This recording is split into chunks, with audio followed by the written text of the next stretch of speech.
ဒီနေ့ဗီဒီယိုလေးမှာတော့ C# နဲ့ Win Form application လေးတွေကိုစပြီးတော့ရေးပြပါမယ်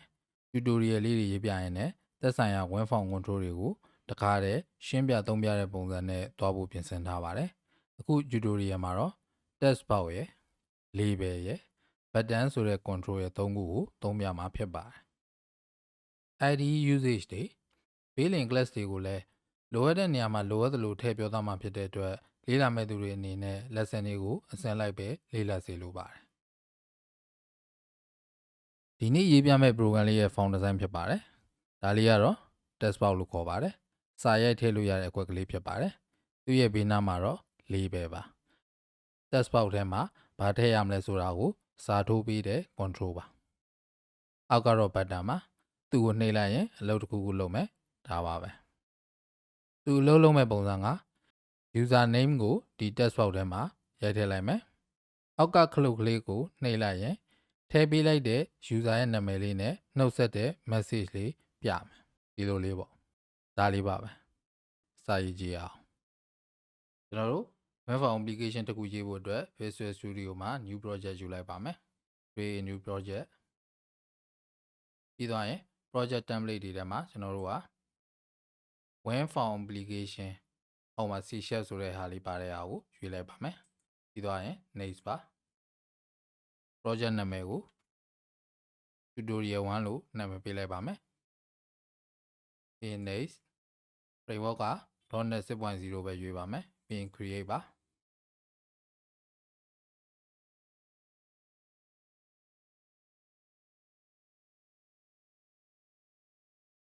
ကျွန်တော်တို့က web form project တစ်ခုကို create လုပ်လိုက်တာ ਨੇ ဒီနေရာကိုရောက်လာမှာဖြစ်ပါတယ် form အလုပ်တစ်ခုကို default အနေနဲ့ထည့်ပေးထားပါတယ်ကျွန်တော်တို့ကဒီ form ပေါ်မှာဒီဘက်မှာပြထားတဲ့ control လေးတွေကိုထည့်သွင်းတက်ဆင်ပြီးတော့ design လုပ်လို့ရပါတယ်နောက်ဒီဘက်မှာကတော့ solution explorer ပါသူ့ကိုပင်လုပ်လိုက်ပါမယ်အများအားပေါ်နေအောင်လုပ်တာဖြစ်ပါတယ်ပြီးရင်တော့ property window ကိုလည်းပင်လုပ်လိုက်ပါမယ်အဲဆိုရင်အပေါ်က solution explorer ကိုပြတယ်အောက်မှာ property window ဖြစ်ပါတယ် property window မှာကကျွန်တော်တို့အသုံးပြုမဲ့ form တွေ control တွေကိုကိုလိုချင်တဲ့ပုံစံရအောင် customize လုပ်လို့ရပါတယ်ဥပမာ control ရဲ့အရွယ်အစားအရောင်ပေါ်ချင်တဲ့စာသားအစရှိသဖြင့်ပေါ့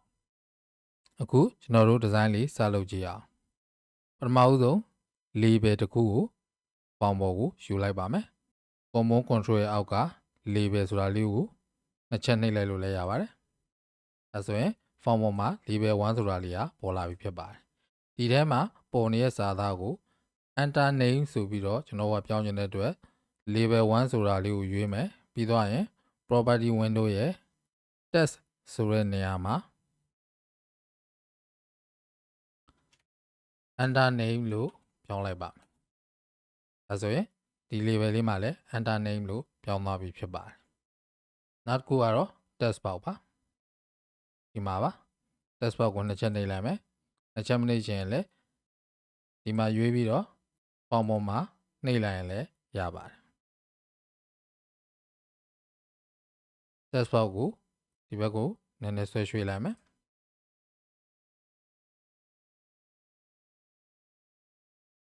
ဒီ TextBox မှာတော့ကျွန်တော်တို့သူ့ကို property window ထဲက name ဆိုတဲ့နေရာရှိပါတယ်အဲ့နေရာမှာ text user name လို့နာမည်ပေးလိုက်ပါမယ်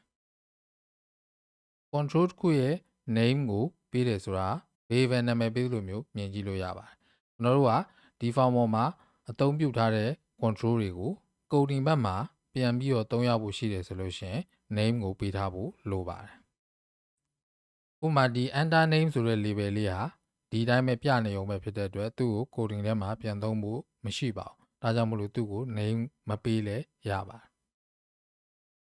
နောက်တစ်ခုက button တစ်ခုယူမယ် button ကိုကြည့်အောင်ဆွဲချဲလိုက်မယ်ပြီးသွားရင်ဒီ button မှာပေါ်နေတဲ့ button 1ဆိုတဲ့စာသားကို read လို့ပြောင်းချင်တဲ့အတွက် property window မှာ text ကိုရှာပြီးရင် greet လို့ပြောလိုက်ပါဒါဆိုလို့ရှိရင်ဒီမှာ greet လို့ပြောင်းသွားမှာဖြစ်ပါတယ်သူ့ကိုလည်းပဲနာမည်ပေးပါမယ်သူ့ရဲ့ name ကို cmd greet လို့ပေးလိုက်ပါဒီနေရာမှာ cmd မသုံးလဲ btn ဘတ်တန်ရဲ့အတူကောက် btn သုံးလဲရပါတယ်ပြီးသွားရင်ကျွန်တော်တို့ form ကနည်းနည်းကျယ်နေတဲ့အတွက်ဒါလေးတွေကိုတင်လျောက်ပတ်အောင်ကျင်းပေးလိုက်ပါမယ်ဒီသွားရင်ဒီပေါ်မှာ form 1ဆိုတဲ့စာသားကြီးဖြစ်နေပါတယ်အဲ့ဒါကိုပြင်ရင် form ကို၍ property window ရဲ့ text ဆိုတဲ့နေရာမှာ greeting tutorial လို့ပြောင်းလိုက်ပါမယ်ဒါဆိုလို့ရှိရင်တော့ကျွန်တော်တို့ form design လုပ်တဲ့အဆင့်ကပြီးပါပြီကိုဒီမီရေးခင်တစ်ခေါက်လောက် run ကြည့်အောင်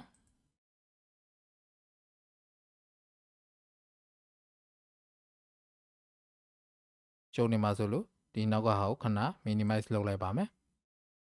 ဒါကျွန်တော်တို့ခုနက design ဆွဲထားတဲ့ form လေးဖြစ်ပါတယ်ဒီနေရာမှာစာရိုက်ထည့်လို့ရမယ်အလုပ်ကလေးကိုနှိပ်လို့ရမယ်ဟုတ်ပါပြီဒါဆိုရင်တော့ကျွန်တော်တို့သက်ဆိုင်ရာ coding လေးတွေကိုဆက်ပြီးတော့ရေးကြည့်အောင်ဒါလေးကိုပေးလိုက်လို့ရပါတယ်ကျွန်တော်တို့ခုန run ကြည့်လိုက်တဲ့အချိန်မှာ design လုပ်ထားတဲ့အတိုင်း run လိုက်လို့ရှိရင်ပေါ်တာကိုတွေ့ရမှာဖြစ်ပါတယ်ဒါကြောင့်မလို့ဒီလို editor မျိုးကို WYSIWYG editor လို့ခေါ်လို့ရပါတယ်ကျွန်တော်တို့ coding လေးဆက်ရေးကြည့်အောင် read ကိုနှိပ်လိုက်တဲ့အချိန်မှာဒီ text box မှာထည့်ပေးလိုက်တဲ့နာမည်နဲ့ပေါင်းပြီးတော့ message လေးတစ်ခုပြပေးရမှာဖြစ်ပါတယ်ဒါဆိုရင် read ဆိုတဲ့ pattern ကိုနှိပ်လိုက်တဲ့ event မှာကျွန်တော်တို့ကလိုအပ်တဲ့ coding ကိုရေးရမှာဖြစ်ပါတယ်အဲ့လိုရေးဖို့အတွက်ဒီ greet ဆိုတဲ့ button လေးကို form design မှာနှစ်ချက်နှိပ်လိုက်ပါ cmd greet ရဲ့ click ဆိုတဲ့ event ကိုရောက်သွားမှာဖြစ်ပါတယ်ဒါဆိုရင်ကျွန်တော်တို့ကဒီနေရာမှာ MessageBox Class လေးကိုစပြီးတော့သုံးလိုက်ပါမယ်ဒါက user တွေကို message တစ်ခုပြချင်တဲ့အချိန်မှာအသုံးပြုပါတယ်ကျွန်တော်တို့က hello လို့ရေးလိုက်တယ်ဆိုပါစို့တစ်ခေါက်လောက် run ကြည့်အောင် greet ဆိုတဲ့ button လေးကိုနှိပ်ကြည့်လိုက်ပါမယ်ဒါဆိုရင် hello ဆိုတဲ့ message box လေးလာပေါ်ပါတယ် okay နှိပ်လိုက်ပြန်ပိတ်သွားမယ်ဟုတ်ပြီဒါဆိုရင်ကျွန်တော်တို့ကဒီမှာမောင်လို့ထည့်ပြီးတော့ greet ကိုနှိပ်လိုက်ဒီမှာ hello မောင်လို့ပေါ်ချင်တာဖြစ်ပါတယ်အဲ့ဒီအတွက်နည်းနည်းထပ်ဖြည့်ပြီးတော့ရေးအောင်ဒါလေးပိတ်လိုက်မယ် hello ရဲ့နောက်မှာ space ချက်ချမယ်ပြီးသွားရင်ကျွန်တော်တို့က text box ထဲမှာရိုက်ထည့်ထားတဲ့စာကိုလိုချင်တာဖြစ်တဲ့အတွက်ခုနက text box ကိုနာမည်ပေးထားတယ် txt username အဲ့ဒီ username text box ထဲက text ဆိုတဲ့ property သဘောက text box ထဲကစာသားကိုလိုချင် textbox.text နဲ့ပြန်ယူလို့ရပါတယ်အဲ့ဒါကိုအရှိက hello ဆိုတဲ့စာသားနဲ့ဆက်ပြီးတော့ message ပြလိုက်ပါမယ်ပြန် run ကြည့်အောင်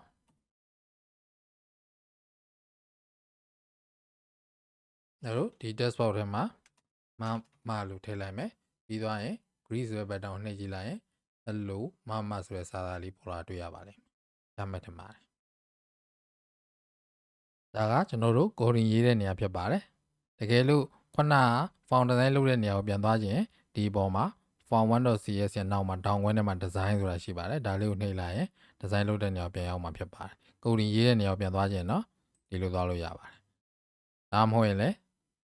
right click ထောက်ပြီးတော့ view designer ဆိုတာကိုရွေးလိုက်ရင်လည်းဒီဘက်ကိုပြန်ရောက်ပါတယ်ဒီမှာ right click ထောက်ပြီး view ကိုနှိပ်ရင်လည်းကုတ်ဘက်ကိုပြန်သွားလို့ရပါတယ်ကျွန်တော်တို့ program လေးကိုနည်းနည်းပြင်ကြည့်အောင် greet ကိုနှိပ်လိုက်တဲ့အချိန်မှာ message မပြတော့ဘဲနဲ့နောက်ထပ် text box တစ်ခုတည်းကို greeting လုပ်မဲ့စာသားတွေထည့်ပြခြင်းနဲ့ဆိုပါစို့ဒါဆိုရင်ကျွန်တော်တို့ကနောက်ထပ် text box တစ်ခုယူမယ်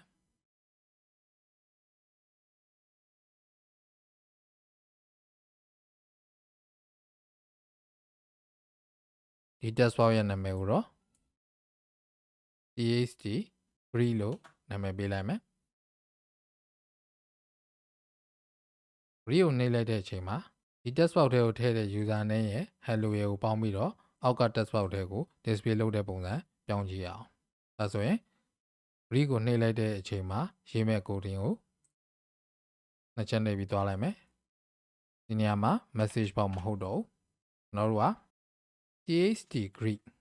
ဒီ text box ထဲမှာ position တဲ့အတွက် dot text assign hello အပေါင်း txt username.test ဒါဆိုရင်ကျွန်တော်တို့က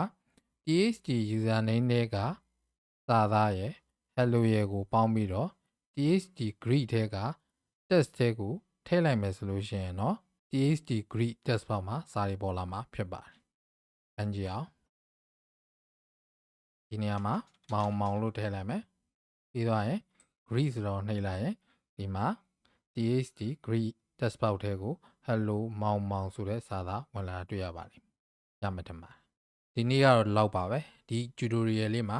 label text box button လေးတွေကိုသုံးပြထားပါတယ်။ MessageBox ဆိုတဲ့ class ကိုလည်းသုံးပြထားပါတယ်။ပထမဆုံး tutorial ဖြစ်တဲ့အတွက်လိုက်လို့လွယ်အောင်နည်းနည်းလေးပဲရေးပြထားတာဖြစ်ပါတယ်။လေ့လာမဲ့သူတွေအနေနဲ့လိုက်လို့ကြည့်ဖို့လိုပါတယ်။အဆင်မပြေတာရှိရင် comment မှာမေးလို့ရပါတယ်။နောက်ဗီဒီယိုမှာပြန်ဆောင်ကြရအောင်။